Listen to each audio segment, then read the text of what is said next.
What's going on, guys? PepperBelly here, playing one of my all-time favorite games ever, Rainbow Six Vegas 2. Now, what you're seeing here is PC gameplay because recently I decided that, hey, I have this on the 360 and I loved it on the 360 and I leveled up my character to like the max, have everything unlocked, and it's just fucking cool. And I was like, you know what, I really want to get this on the PC because mouse and keyboard is far superior to that of a controller, and this pretty much is a very perfect example of why that is. This game is a tactical shooter, and although it was released back in like 2009, I believe, or 2008, it is still one of the best tactical shooters out there today because unfortunately tactical shooters just don't seem to be a priority anymore. Now you got games like Call of Duty, which are like arcade shooters and kind of just like, oh, we're gonna simulate warfare by giving you guns that are used in warfare, giving you equipment and stuff, but the way you move around and how you shoot and aim and is completely unrealistic and retarded. This game actually offers probably the most realistic close quarter / medium range breaching type of gameplay you can actually get in a game. Next to games like SWAT 4, which I'll talk a little bit about in a second, but basically Rainbow Six, I got this for about 10 bucks on Steam, and I was waiting for a deal. I was hoping that one day there's going to be like a sale or something. I was going to be like, oh, cool, I can get the game now for like $5 or something, but that just wasn't the case. This game, for $10, is so fucking worth it. I can't even begin to explain to you how much I had an erection the entire time I was blowing people's fucking faces apart while playing this game. It was like mind-blowing. This game is just, I'm kind of like in a mode or in my like mood of super excitedness, so I'm probably not going to mention any negatives, but I will right now. At first, when I was going to get this game, I was reading a lot of negative things on the forums. People saying like, oh, the game doesn't even start up, there's all these issues, it doesn't work properly, blah blah, and I was like, you know what, I am going to hesitate and wait for a little bit and see what happens. And that's why I was waiting for a sale, really, because people were kind of like bitching that it doesn't really work that well. And I was originally planning on getting Rainbow Six Vegas 1 since I already had Rainbow Six Vegas 2. And Rainbow Six Vegas 1 is generally a better game altogether. The campaign is by far the best. I mean, the campaign is just so much better than this. But regardless, I was like, you know what, I want to get a game that's later and I know for sure will work in comparison, because Vegas 1 was getting had a lot more complaints in terms of how it ran and stuff. And Vegas 2 was actually known for running pretty well. So I got Vegas 2, downloaded it today, started playing it, and immediately was satisfied. As soon as I got, like, it started up, it was like in 720p, like my screen resolution, but like the aspect ratio was 4:3. I was like, what the fuck is this? So I like had to go and change it to 16:9, and now it's plays and looks like a dream. Maximum graphics, 200 plus 200 frames per second in this game. Like that's fucking crazy. I mean, I'm gonna record like tons of gameplay of me breaching through doors and shit with like 200 frames per second and slow it down in ultra slow-mo so you can see. This game is just fucking great. I just can't stress that enough. If you guys have not played this, if you're into tactical shooters and somewhat realistic and really brutal shooters, this is the game to go. And when I say brutal, I mean like literally brutal. All the firefights in this game feel fucking intense. When you're like pumping lead into a target, you feel like you are pumping lead into a human being. It feels so damn realistic, it's unreal. The pain that they express when they get shot and like the bantering back and forth, like the dialogue, it's such an aggressive game. Like you want to kill these people, like the terrorist acts they do, taking hostages, all the stuff like that. Like you get so pumped. You're like, I'm gonna go in there, I'm gonna fuck you up. Ugh, and you get like all, you know what I mean? It's just, your adrenaline gets going. You're like, I'm gonna fucking just destroy all of you. I wanna kick in the front door and shoot you in your fucking face. God, that's what this game offers, really. Yeah. I'm a psycho, kind of, a little bit. I mean, you guys probably don't know this, but in real life, in my military career that I kind of have, I actually really love the art style behind the strategy and art that goes into breaching a building and killing people. Now, I know that sounds like, what the fuck are you talking about? Now, when you learn in training, when you're going to do breaching and clearing out rooms and stuff, you tend to learn that the chances of someone, like the casualty rate is like 90%. So when you're going in there, there's a casualty rate percentage that is 90%. That when you go in, there's a 90% chance that one of you guys are gonna get fucking shot, and that's the reality of it. And the thing that's so great about the art of breaching, like the whole thing about it, is the fact that you can actually minimize that percentage by certain techniques and strategies you can use to actually get inside the building effectively and just completely annihilate everybody inside it.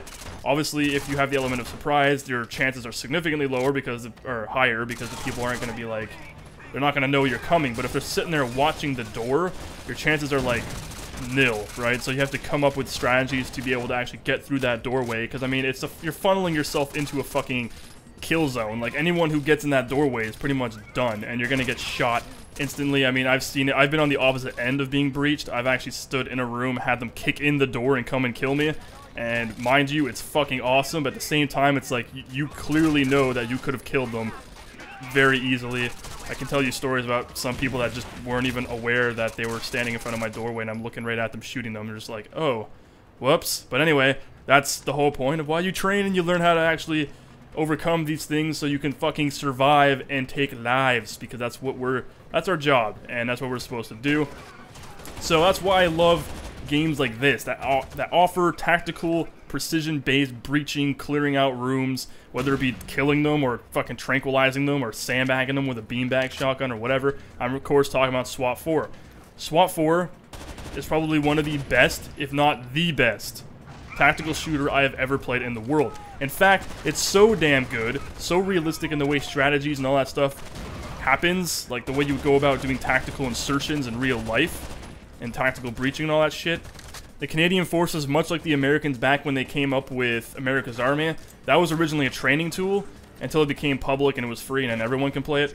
The Canadian Forces actually bought the rights for SWAT 4, the title, and created a mod for it that implemented all the Canadian Forces assets, so like our C7A1s, the C7A2, C9A1s, A2s, blah, all the weapons that the Canadian Forces had, and they used that as a training tool for getting into buildings and clearing out areas. And the fact that you can actually go in a non-lethal way, you can actually... SWAT 4 was about, you know, not really killing. The whole idea with SWAT 4 was to go in and subdue, like, threats. You're supposed to go in there and handcuff them and, you know, do whatever you can. Try to just capture whoever the fuck's in the building, all these terrorists, gunmen, whatever. Try to keep civilians alive, and you can do any means necessary to do so, but non-lethal. Like, obviously lethal, it would come down to whether or not you were being threatened. If someone pulled off a shot and tried to kill you, then you can, you know, kill them. Not necessarily you can't. You wouldn't always do it. You can put a wounding shot in them and drop into the ground, incapacitate him, and then go in, verify that he's incapacitated, and, you know, the medics will come in after you're done sweeping the entire area, and they'll take him out. SWAT 4, which I don't even know why it's not on Steam. I wish it was, because I'd be playing it every fucking day of my life. And I really hope they come out with a SWAT 5 and they don't mainstream it like Call of Duty or some gay shit like that. I hope they keep it true to life, tactical gameplay, where you actually have the complete freedom to choose which door you're going into. You can set up your team, have them go all around the building, breach from any direction, stealth, or full-on assault, any type of method you could possibly think of. Get in there and do what needs to be done in a very aggressive but smart and tactical manner, and that's what I love about games like this. Rainbow Six Vegas 2 is the closest thing that I can get to a modern SWAT 4, unfortunately, which is a shame. I don't know what's happened to tactical shooters nowadays. I mean, you got Arma 3, and you look at games like that, like Arma, the Arma series, those are modern military simulators, so they're not really about... They don't specifically specify this, breaching in the buildings and shooting people in the face. You can do it, but it's not nearly as satisfying. It's like the CQB in Arma 3, it's greatly improved, because Arma 2's like whole close quarter thing, like CQB just did not fucking work at all. It was like the most clumsy, clunky controls, and the way you handled and the way you would enter a building and shoot people, it was just not natural. It felt completely fucked. And Arma 3 greatly improved that. It feels a hell of a lot more like a game like SWAT or something, where you're playing more realistically, especially how they have a tactical walk now, so you can actually kind of shuffle run. You can run quicker while shooting, which is a lot more realistic, because that's just the reality of it. When you kick in the door, you're not going to slowly walk in and then, you know, target acquisition, boom, kill a guy, and then, but like, in real life, when you kick in the door, you're going to fucking be like pretty much sprinting into the room, like full pin, but you're going to be maintaining accuracy and absolute precision, like with, I mean, mind-blowing precision. Like, when you train to do this, it's like, it's not even so much that you're thinking about it. It becomes more or less reaction. It's just like, it's just what your brain tells your body to do, and that's why I always thought this shit was cool. I always loved the idea of breaching and doing stuff like that, like tactical insertions and, like, you know, busting in through windows and doing all that kind of really cool SWAT, special forces style stuff, because it's very, very skill driven. Like, it's highly skill related. Like, you're not gonna see, like, I guess you can look at even sports like paintball. When you're looking at people playing paintball and they're going into a room and they are very good at it and they can like shoot like 6 people like really easily. They just go into a room and then 6 guys dead like that without getting touched. Like, that's skill. That's worthy skill. I mean, when you're going up against people that are just like, I don't know what I'm doing, and they just go into a room and they start like spraying and blind firing, and they're just really untrained and don't know what the fuck's going on, they're not going to do so good. And usually there's people that are really, really skilled at this kind of stuff that don't really think about it. It just feels natural to them, the way they can just go in and kill everything. Here's a perfect example right here. This was one of the most impressive breaches, which you cannot do on the Xbox 360 version, by the way. Like, there's no way you can be this fast. You're going to see me, like, kick in this door, and I was impressed with myself how fucking fast I was able to just drop those 2 guys instantly. Civilians, not a single wound on them. Don't even realize what happened. Maybe a little bit of blood all over their face from the guys that just completely fucked up. But that's a perfect example of why mouse and keyboard is superior to a controller, because I played this on 360 lots. I mean a fuck ton. And I was never able to actually accomplish this. I'm playing this on the realistic difficulty as well, so it's very unforgiving. You get shot like 2 or 3 times, you're done. Not even, like, it's far less than that. It's a very, very unforgiving game, and the fact that I'm actually able to do this good on realistic setting with, like, a mouse and keyboard, it just goes to show that it's the precision. It gives it a more realistic feel, because in real life, you can actually acquire targets. Target acquisition, all that stuff is a lot easier in real life than it is to do with an analog stick. You can't replicate the speed and precision of a real life firefight, like when you're going in and shooting dudes, like, really quickly. It's very difficult to replicate that with an analog stick unless you have, like, hardcore aim assist, or you slow down time, like Medal of Honor Warfighter style, where you're breaching into a room and you slow down time, slow motion, so that it makes you feel like you got, like, ooh, I'm shooting so fucking fast. You know, like, you're taking out targets quickly, like, I'm a pro, you know, in, like, fraction of a second. But actually doing it in real time, like that, is a lot more satisfying and incredibly, incredibly rewarding, when, especially when you're going in there saving hostages and stuff, and they're all sitting there, like, they're all terrified, and they look up at you, and they're like, oh my god, I'm saved. And you're like, yeah, I fucking did that. And you feel really good about yourself, even though it's just a video game. But in real life, that would be, like, the most satisfying feeling ever, saving a fucking family, or saving hostages, by going in and just completely obliterating the terrorists, not giving a fuck about them. Doing what you can to save these people, and that's the satisfying thing. I'm rambling like crazy now, because it's like a 14, 15, 16-minute video, and I'm trying to talk through the entire thing. But basically, that's the premise of what I wanted to talk about. Fucking awesome, breaching, great game, Rainbow Six Vegas. The new Rainbow Six Patriots, now you guys may have seen this. I've been, like, fucking looking at it for a very long time. I think it has immense potential, like, lots of potential. It looks really, really good.